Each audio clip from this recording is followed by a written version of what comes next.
In 2015, Marvel Studios first announced that they were acquiring the film and TV rights of all of the Marvel properties that had already been adapted and at the time were owned by other studios. Properties like Daredevil, Punisher, Ghost Rider, etc. They made this announcement ahead of the release of Daredevil on Netflix, which was the first MCU show. And the moment that that show aired, the moment that it premiered on Netflix, and everybody saw Marvel Studios, or more specifically in that case, it was Marvel Entertainment, correctly adapt a Marvel franchise that had already been adapted, everybody, every fanboy and fangirl in existence had that one Marvel property in mind that had already been adapted that they wanted a MCU redo for. And right then, back in 2015, when that first season of Daredevil dropped, my number one on that list to get an MCU redo was Fantastic Four. Most of you know this. So that was 10 years ago, was a full decade ago. So, after 4 bad Fantastic Four movies and a full decade of waiting for Marvel Studios to take a crack at it, I have finally seen the first ever Marvel Studios Fantastic Four movie, Fantastic Four First Step. And I can finally quote the immortal words of Janine Melnitz and say, we got one. We finally got one. It took 5 tries, but we got one. So for those of you who only watch these videos to hear me say whether or not the movie is good or bad, I hope that answers your question. Have a nice day. For the rest of you that want to watch the full analysis and watch the video all the way to the end, as per usual, I issue you a spoiler warning. If you haven't seen Fantastic Four First Steps, you might want to stop the video here because there will be spoilers ahead. You've been warned. All right, so essentially this movie is a redo in every sense of the word, because it basically remakes Fantastic Four Rise of the Silver Surfer, but it remakes it correctly. And it addresses the main problem that I just mentioned that movie has in my look back at the Fantastic Four movies video, where I said the main issue is that that movie tries to adapt the coming of Galactus and then a handful of other Fantastic Four storylines all in the same movie. And there's no need, like, the coming of Galactus pretty much has, it's pretty packed. It has plenty of ground for a filmmaker to cover, all right? There's no need to bring in bits and pieces from other storylines, okay? You already have everything you need in that one comic book storyline. And then on top of that, the coming of Galactus was the first big Fantastic Four storyline in the comics. And it was so big and it was so well done that it's pretty much been adapted to almost every version of Fantastic Four so far. Every adaptation of Fantastic Four so far. So much so that the Josh Trank Fantastic Four was also going to have Galactus in it, and the place where they would be teleported to, the Planet Zero or the Negative Zone or whatever it was called in the movie. In the original script, that was supposed to be a planet that Galactus had destroyed, and that the four traveling there would have gotten the attention of Galactus, and he would have become aware of Earth. And furthermore, that the reason that they transform in that movie, which is never explained, by the way, in that film, was because the four were exposed to the cosmic radiation that Galactus left behind when he devoured that planet. Anyway, so the point is that it is one of those huge comic book storylines that set the bar really, really, really high, and it has stood the test of time. So if you're going to adapt it, just focus on adapting it and don't throw in extra stuff. And this movie is highly focused. It focuses on the four as main characters, their family dynamic, and the problem at hand. The end.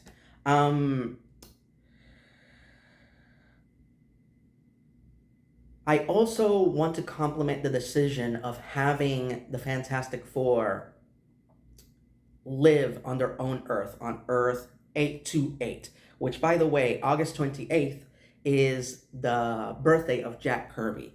So that's where that designation for that universe was chosen.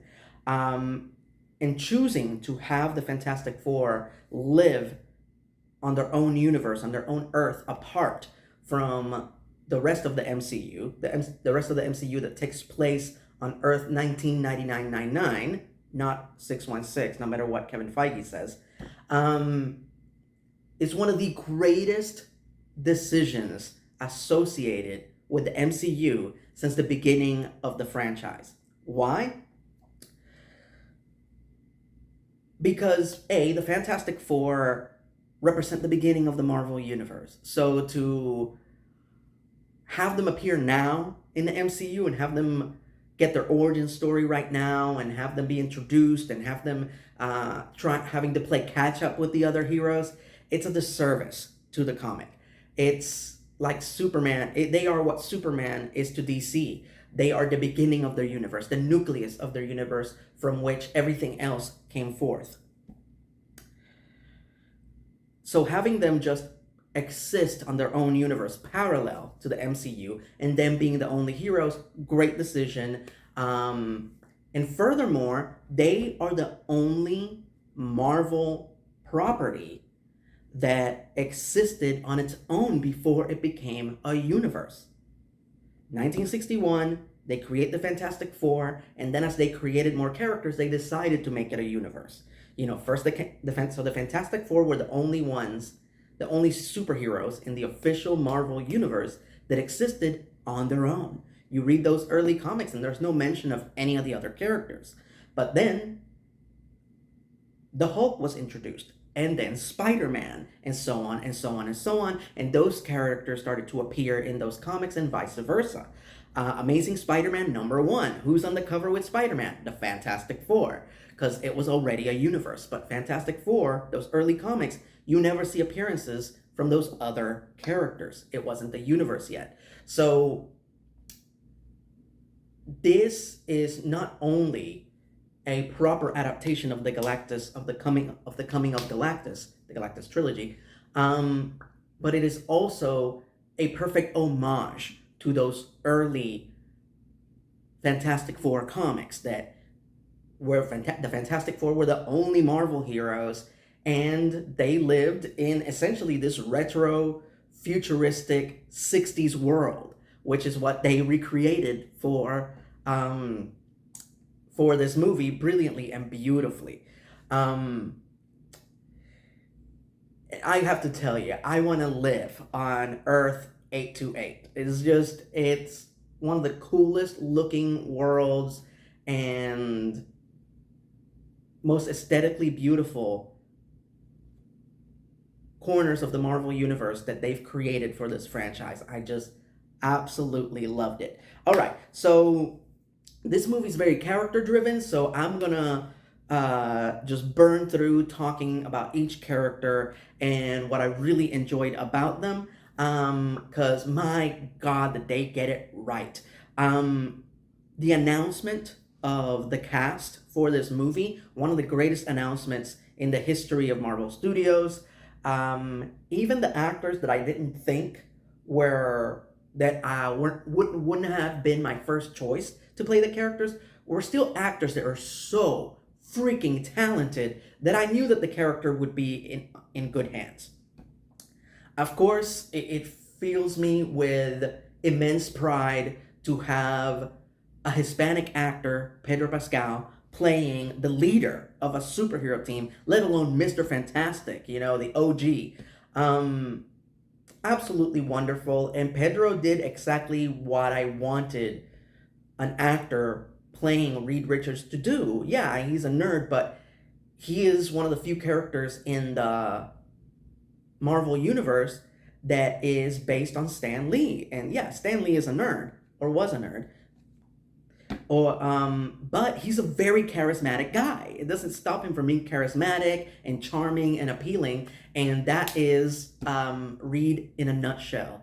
And it's funny because in almost every occasion in this movie filled with spectacle and wonder and incredibly mind-blowing action sequences, um, my favorite moments for each characters were the quiet moments. And to me, one of the most beautiful and charming moments for Reed Richards was simply when he just talks to baby Franklin and tells him that he's gonna stop trying to figure out whom or what he is and just let him show Reed. I'm going to let you show me who you are. Take your time figuring out who you are, and you will show me. And that was gorgeous. And in that moment, if you had any doubt why Sue is in love with this guy, you'll know during that scene. Johnny, I am so happy that they didn't just make him a himbo.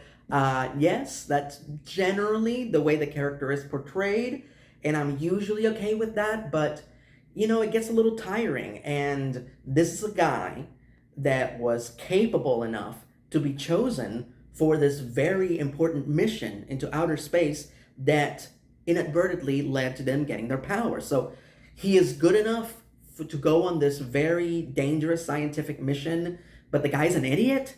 Or the guy's just a pretty face. That's all there is to him. So I love that it's not a matter of him being dumb. Look, Reed is always going to be the smartest, okay? But it's a matter of him finding the things that appeal to him. He loves space travel and he loves women. And they have this huge problem and he loves his family. And they have this huge problem that could destroy the world and destroy his family. So he basically applied all of his interests into solving this one problem, figuring out Shalabal's language. And he did it because that's the way it works. You don't have to be a super genius to solve a problem. All you have to do is apply yourself and not give up. And it was a beautiful example of that, where he didn't have to be Reed Richards to figure out how to communicate with this woman. He just used his supernatural flirting skills and unshakable determination to figure out her language. And I love that. I love that he did that on his own with no help. He provided a key element that they needed to solve the problem. So moving on to Sue, Fantastic Four, one of the reasons why it always drove me crazy that they couldn't get it right in the movies was because, to me, Fantastic Four is one of those extremely rare franchises that the blueprint was laid out perfectly right there from the beginning. You go back and you read those comics, everything that you need to do a proper Fantastic Four adaptation is already there. And I believe that the reason that they just couldn't get it right for so many years is the technology didn't exist to do it justice. We didn't have the effects nor the advancements in filmmaking to really do it justice. And furthermore, the filmmaking business was just embarrassed of making comic book movies. So they would always try to make them grounded and more serious and more gritty and darker. And that didn't work. So now that we live in that we have a filmmaking audience that has gotten used to comic book movies, of course it works. So, however, with all of that said, one element that unfortunately was not there from the beginning was Sue. Sue wasn't very well written in the original comics. So that was the main thing that I could always excuse of them not getting right, not portraying Sue correctly. But it was also equally frustrating because the character did evolve. And by the late 70s and 80s, she really did earn the title of being the First Lady of Marvel Comics, because she became this really badass character that was very much worthy to stand shoulder to shoulder with the other four members of the team. But unfortunately, because of the damage that was done early on, the poor portrayal of the character that happened early on, that was one thing that I knew for the most part would always be lacking. So it fills me with absolute glee to be able to say that finally in this movie, Sue Richards is portrayed as the version that should be the definitive version, the version that she evolved and became to be the badass mother, the kick-ass biophysicist, and extremely powerful superhero. Sue is one of the most powerful heroes in the Marvel universe. She's the most powerful member of the team, and this is in full display in this movie. However, in spite of her getting the most badass hero moment in the movie, and in spite of her living up to all this greatness that she should have had in adaptations since the beginning of the Fantastic Four adaptations, her best moment, just like Pedro Pascal, is a moment where she simply talks and doesn't display her powers. And it is when the general public has turned on the Fantastic Four due to their failure in dealing with the Galactus situation. And she just addresses them directly and gives them the "we don't trade lives for lives" speech. And it's beautiful. And by the end of it, you're 100% on her side. It's not forced. It's not corny. It is just being honest as heroes. And I said this last week in my Superman video. Heroes try to save as many people as possible and accept the collateral damage. Superheroes try to save everyone. So her son and everybody else on the planet. Which is exactly Captain America's philosophy and arc in Avengers Infinity War. It would have been easy to defeat Thanos simply by destroying the Vision. But he wouldn't accept that. The Vision is their ally, he's their friend, he's part of their found family, and there's countless battles that they've won thanks to the Vision, so he wasn't going to sacrifice him. You don't trade lives for lives. So she got the best speech and the best superhero moment in the movie, and Vanessa Kirby just owned it. And last but not least, the character that you guys have been asking me the most about, Benjamin J. Grimm, everybody's favorite ever-loving blue-eyed thing, my all-time favorite Marvel superhero. Did I love Ebon Moss-Bachrach's portrayal of the Thing? God, yes, absolutely. A lot of you asked me if it bothered me that the Thing didn't have his deep, gravelly voice that he often has when the character is adapted in both cartoons and movies. Yeah, it bothered me a little bit at first, but it was one of those situations where Ebon is such a great actor that I had no doubt that once I started watching the movie and I would be just swept away by his portrayal of the character and completely forget about the voice, and that's pretty much exactly what happened. Just absolutely, he is. People often misinterpret his character as being the muscle of the group, when the fact of the matter is that he is the heart of the Fantastic Four. He's all heart. If Reed is the brain, Ben is the heart. That's plain and simple. He is just all heart. He is a softie. He is the guy that, when the Fantastic Four are arguing, he will always argue on behalf of the morality of the situation and what is the right thing to do, as opposed to the most logical thing to do, which is what Reed would often argue on behalf of. So my God. And then, if our heroes weren't great enough, you get extraordinary antagonists. I don't think this movie has any legitimate villains in main roles. All the legitimate villains are mentioned in passing. Which is awesome, by the way. Every time they name drop an obscure Marvel villain from the 60s, I was like Leonardo DiCaprio. But oh my God, Julia Gardner as H.E.R.B.I.E, the Silver Surfer of Universe 828. Fantastic, just absolutely, what a beautiful, poised, and dignified performance. For those of you who don't know, on Earth X in the Marvel Universe, H.E.R.B.I.E really did become Silver Surfer in the place of Norrin Radd.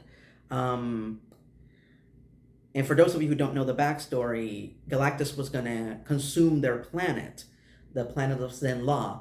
And in the original continuity, Norrin Radd, an astronomer, discovers that Galactus is coming ahead of time, so he gets in a spaceship, flies up to Galactus, and pleads on behalf of his planet. And Galactus says to him, "Oh, what do you have to offer me in the place of this planet I'm going to consume?" And he says, "Well, I'm an astronomer, so I can help you find suitable planets that are not inhabited." So Galactus turns him into the Silver Surfer and has him be his herald to help him in satiating his hunger. So in this continuity, same exact thing, only it was Norrin Radd's fiance or wife. I always forget what was the nature of their relationship when Galactus came. Who made the sacrifice in the place of Norrin Radd. Implied that it was for their daughter in this version. So excellent choice. Absolutely loved her interactions with Johnny. And of course, the big banana himself, the big purple planet eater, Galactus, finally gets his justice. Iman Vellani, who plays Miss Marvel, wrote this beautiful mini review of the movie, specifically focusing on Galactus and how they finally did him justice. Very funny. Look it up if you can. Yeah, this is all it was supposed to be, okay? Michael Chiklis, who played the Thing in the Tim Story Fantastic Four movies, said it himself. The Fantastic Four is one of those franchises that embraces silliness and has this very grounded family dynamic side by side with high concept, goofy fantasy. So the idea that you make a Fantastic Four movie and you're 100% okay with these four individuals running around with superpowers, wearing blue jumpsuits, and one of them is made out of orange rock, and you're okay with that, but you're not okay with a giant guy who eats planets? it just didn't, that's never set right with me. So yeah, of course it would work. Of course Galactus fits in perfectly in this universe, and my God, that Ralph Ineson do a great job of playing this highly intimidating character. FYI, and I should say this more often, but watch this movie in theaters, and if you can, watch it in IMAX, because to see Galactus on the big screen, and most of the time he is filmed from the perspective of the Fantastic Four, is stunning. It will shake you up. You will understand the massive threat that is coming their way. And one of my favorite lines in the entire movie comes from him, and it's a very simple one, and it's one that perfectly defines Galactus as a character. And it's the moment when the four nearly trick him into grabbing the empty bassinet after they have replaced it to save baby Franklin from being taken by Galactus. And Galactus is about to reach for the empty bassinet, and then with his cosmic powers, can clearly see that Franklin's not in there, and just looks to the right and sees him in the Baxter building, and he says, "Clever ants." Up to that point, everything Galactus has said is very booming and commanding and intimidating. But in that moment, you can hear it. You can get a hint that he's legitimately impressed. And that's Galactus. Galactus doesn't hate humans. He doesn't hate beings that are smaller than him. He unfortunately has to destroy them in order to survive. Galactus is not a villain. He is not evil. He is a force of nature. And that's what makes the coming of Galactus the great story that it is. That the Fantastic Four are not going up against a bad guy that they can just simply punch out and put in jail. They're going up against nature itself. And nature destroys and rebuilds. It's the way it works. But these are four people that have the power to hopefully prevent that destruction.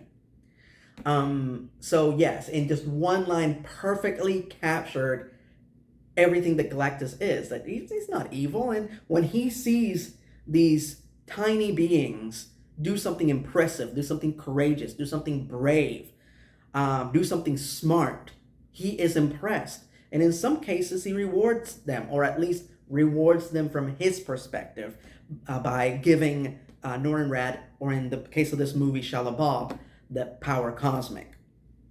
So last video, I kicked myself. The moment I finished the video, I immediately kicked myself in the butt for not mentioning Crypto. I am not making that mistake here again. I have to mention H.E.R.B.I. Oh my God, freaking H.E.R.B.I. I've been a fan of H.E.R.B.I. since he first appeared in the new Fantastic Four cartoon. I used to watch reruns of both the original Hanna-Barbera Fantastic Four cartoon and the new Fantastic Four on Telemundo, dubbed into Spanish. So they weren't the Fantastic Four, they were Los Fantásticos Cuatro. And so for those of you who don't know, the new Fantastic Four, the second ever Fantastic Four cartoon, was produced by Marvel Comics themselves. Yes, Marvel Studios, it's not the first time Marvel has produced their own content. They've been doing this since the late 70s, early 80s. And they reached a collaboration, an agreement with the animation studio, the Patty Freeling, which is the studio most famous for producing the Pink Panther cartoons. So along with the Patty Freeling, they started producing their own cartoons, most of which based on the Marvel properties. And the first one they made was understandably based on their first big hit comic, Fantastic Four. Only it was called the New Fantastic Four because there had already been a Fantastic Four cartoon by Hanna-Barbera, as I just said. Sorry. But famously, when they went to make the cartoon, there were a few episodes into production when they learned that they didn't have the rights to the Human Torch, that the rights to the character were tied up on another project that was caught in production hell. So they quickly had to replace Johnny with another character so they would still be the Fantastic Four. And in their infinite genius, they came up with H.E.R.B.I. because, as animation historians so eloquently put it, the two hardest things to animate in the world of animation are characters walking and characters talking. So here they have a character who has no legs, who floats, so no need to animate him walking, and doesn't have a mouth. He had a blinking light, I think, in the place of a mouth, so they didn't have to animate him talking. So very quickly replace him for Johnny Storm. And like a lot of Marvel characters during those years of the first adaptations, as soon as they added H.E.R.B.I. into the cartoon, before the cartoon officially premiered, Stan Lee very quickly wrote H.E.R.B.I. into the comics so Marvel could trademark him. And it's a good thing that they did. because now we can finally get to see him in the movies. So, fun, unimportant fact, but Herbie is an acronym because, of course, why wouldn't it be? And it stands for Humanoid Experimental Robot B-Type Integrated Electronics. That's permanently in my brain. It has been in my brain since I was a kid. It is the most Stan Lee part of that character. But ever since I was a little kid and I used to watch that cartoon on Telemundo, I've been a huge fan of Herbie, so much so that I desperately wanted a Herbie since I was a little kid. So I hope they come up with some decent Herbie toys. I haven't seen much of anything yet except for a popcorn bucket shaped like Herbie. So I hope they come out with a few more things, maybe a Funko Pop. And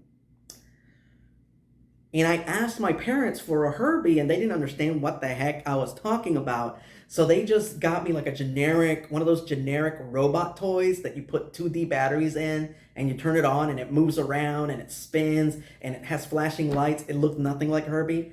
And I tried to pretend that he was Herbie, but he just, wasn't the right toy. And I had that toy for years. That little robot toy fought in my bedroom. It fought Voltron. It fought the Megazord. It fought Godzilla. It was pretty big. But it was never Herbie. So to finally see another adaptation, throw Herbie in, another adaptation because Herbie has appeared in a few cartoons. He appeared in the Superhero Squad cartoon voiced by Tara Strong, who is now Miss Minutes in the Marvel Cinematic Universe, and that floating robot head in Guardians of the Galaxy, whatever that character is called. But to see another adaptation with Herbie in it, and that now people are discovering the character, is wonderful. And just like Krypto in Superman, there's a lot of scenes where he steals the show, where these CG mascots with no dialogue steal the show, and it's just absolutely beautiful. So here's to the unsung heroes of Superman and Fantastic Four First Steps, Krypto and Herbie. Love them both. I'm not necessarily one of those people that is begging for a Marvel DC crossover as far as the movies are concerned, but I would love to see a really tiny crossover between Krypto and Herbie. I have to talk about the music. Holy crap. Michael Giacchino has knocked it out of the park again. He is such an extraordinary composer and an extraordinary director. He was the one who made Werewolf by Night for Disney Plus, which is one of the best things to come out of this whole Marvel Disney Plus experiment they've been having for the past few years. And no word about a follow-up to that. So, my God, this is a multi-talented man who, whatever he does, he knocks it out of the park. But once again, he proves why he is predominantly a composer. And I'll put it to you like this. There is a small list of superhero themes that are so powerful, so inspiring, that whenever you hear them, no matter who you are, no matter what gender you identify as, when you hear that music, it lifts your nads. You know what I mean. Music like John Williams' Superman theme. Music like Danny Elfman's Batman theme. Music like Ron Wasserman's X-Men theme. Music like Alan Silvestri's Avengers theme. And I would like to add Michael Giacchino's Fantastic Four theme to that list, because they play it a lot throughout the movie. They play it like 11 times, and every single time it gave me the same feeling of hope, of excitement. It made my eyes water and my chest swell up and my nads lift. And every single time I heard it, I knew for a fact that I was about to see some dope-ass sci-fi shit. And every time, it most definitely delivered. So, yeah, every time I heard Fantastic Four, Fantastic Four, I felt awesome. And that's what music should do. So, last but not least, I have to highlight the insane coincidence of James Gunn's Superman and Fantastic Four First Steps coming out just 2 weeks apart. And while a lot of people, want the movies to combat each other and to finally see which one's better, DC or Marvel, and see which one makes more money at the box office, and it's okay if you're into that. Competition is fun.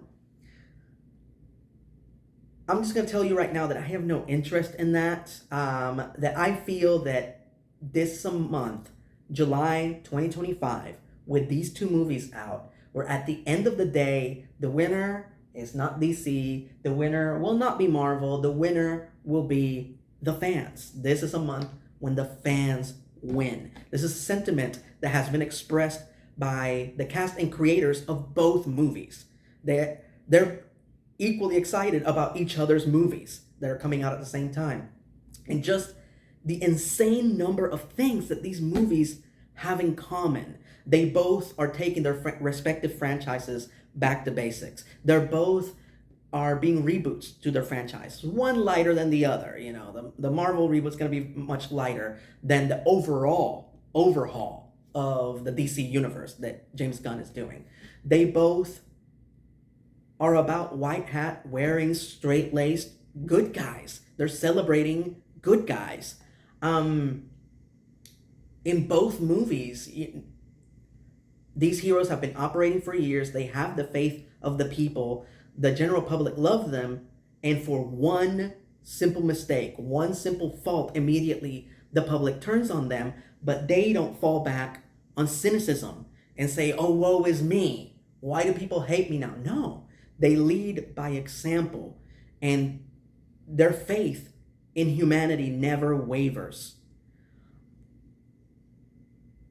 Because ultimately, their job is to be in service of those who cannot protect themselves, those who cannot save themselves.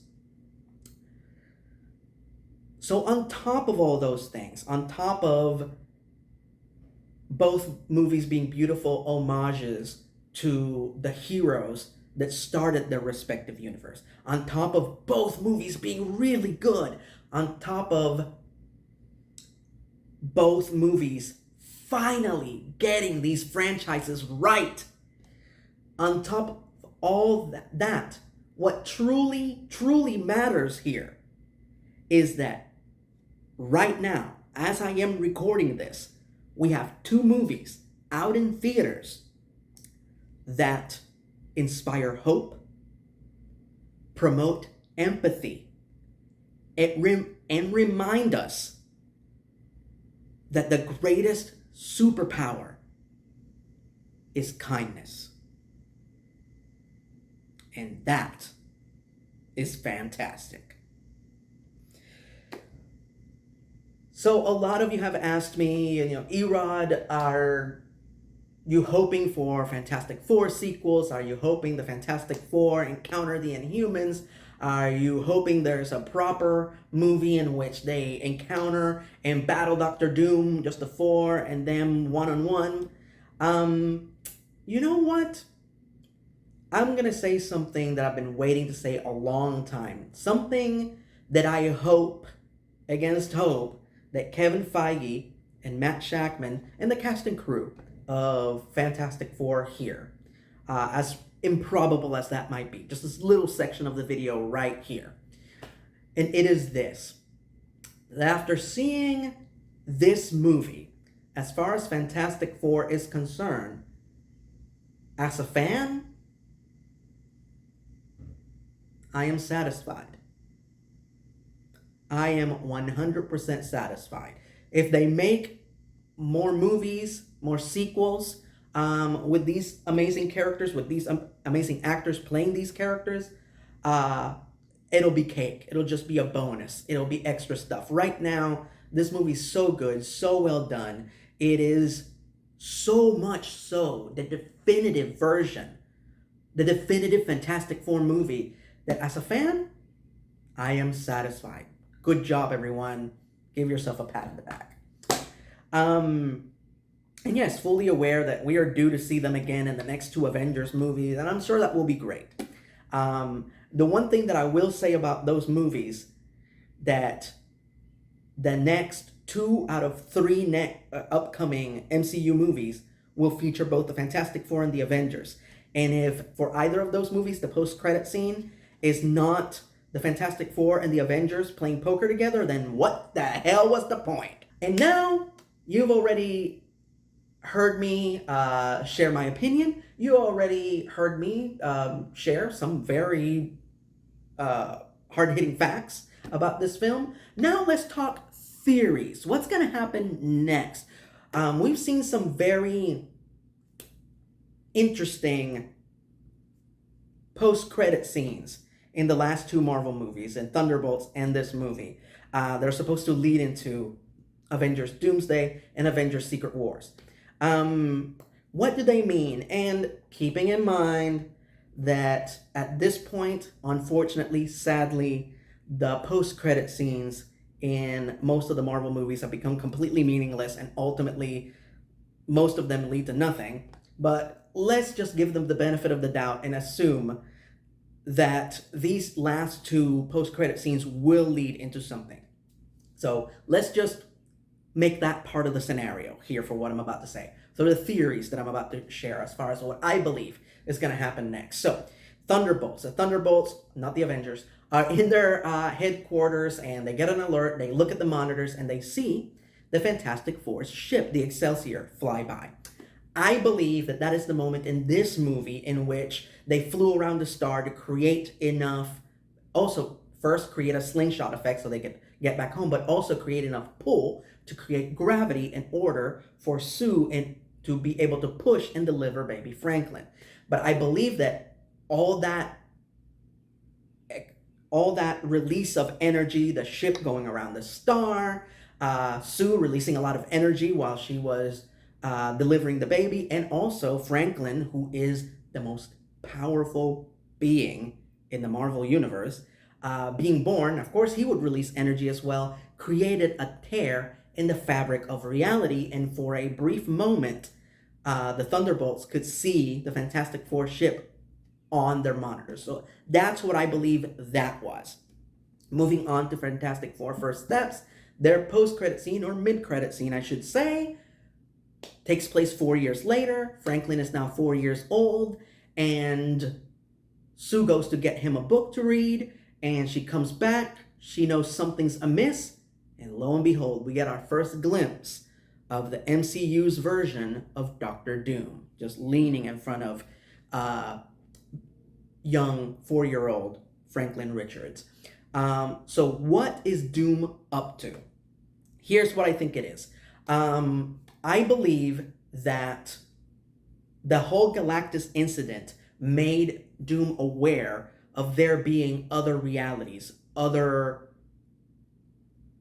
there being a multiverse, and that he, in those 4 years, had devised a way to create his own reality, to create his own sacred timeline, but he needs certain elements in order to make that happen. So in those 4 years, he's basically been like Thanos, traveling the galaxy to collect the Infinity Stones. But in the case of Doom, he's been traveling the multiverse to acquire everything that he needs to create his own reality, what will eventually be Battle World in Secret Wars.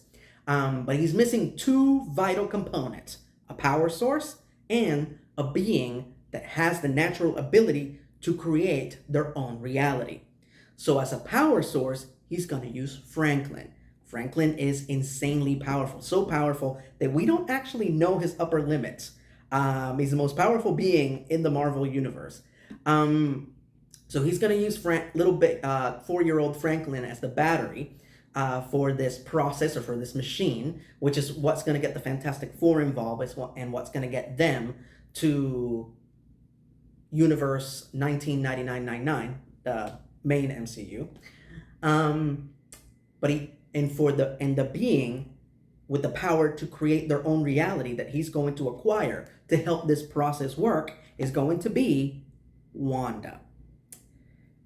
who is the only being in the Marvel Cinematic Universe that created her own reality, that created her own ideal world, fueled by the grief of the loss of the love of her life, Vision. So, and you never forget that the multiverse saga started with WandaVision. So that would be the perfect bookend to conclude it.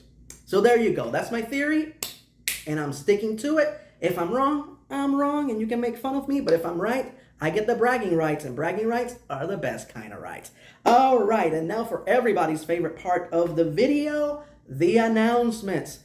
Everybody chill. Next week, we're going back to scripted videos, okay? I thought about potentially doing a double feature video in which I talked about both Superman and Fantastic Four First Steps in the same video on this date, but it is such a special month for being a fanboy, for being a fangirl, that it just didn't feel right to talk about both movies in the same video, so I separated them and giving each movie their own attention and their own week. So next week, back to scripted videos. Everybody relax. So right now on my Patreon page, if you missed it last week, I did a casting couch. It is back. I did a casting couch, and I was casting the rest of James Gunn's Justice League. So if you want to see my choices, whom I believe should play the Justice League in James Gunn's new DCU, but if you're not a patron, go to patreon.com/E-Rant and pledge $1. That's it. You pledge $1 and you're helping me to continue to produce content, and in return you get bonus videos. You can't beat that with a wooden stick. And now for the announcement that you guys have been waiting for over a week now. What's going to be my next honest review? And it's going to be on the latest and one of the most divisive Disney Plus / Marvel collaborations, Ironheart. The fandom is very divided on this show. So very soon on this YouTube channel, as usually for the honest reviews, I give glowing reviews to almost everything that I review, which is one of the things that makes you guys happy, but we're going to change it up a little bit for this one. And as we're going to talk about one of those rare entries in a franchise where most of the fans just can't agree on, which will make the video more unpredictable and I think more entertaining, at least in my opinion. I hope you enjoy it. So if you're looking forward to that, well, good news is you're going to see it very, very soon on this YouTube channel. So as per usual, thank you guys. I cannot thank you enough for your ongoing support. I hope you've had as a fantastic month as I've had with these amazing franchises. I say this at the end of almost every video because it is 100% true. I could not do what I do without you.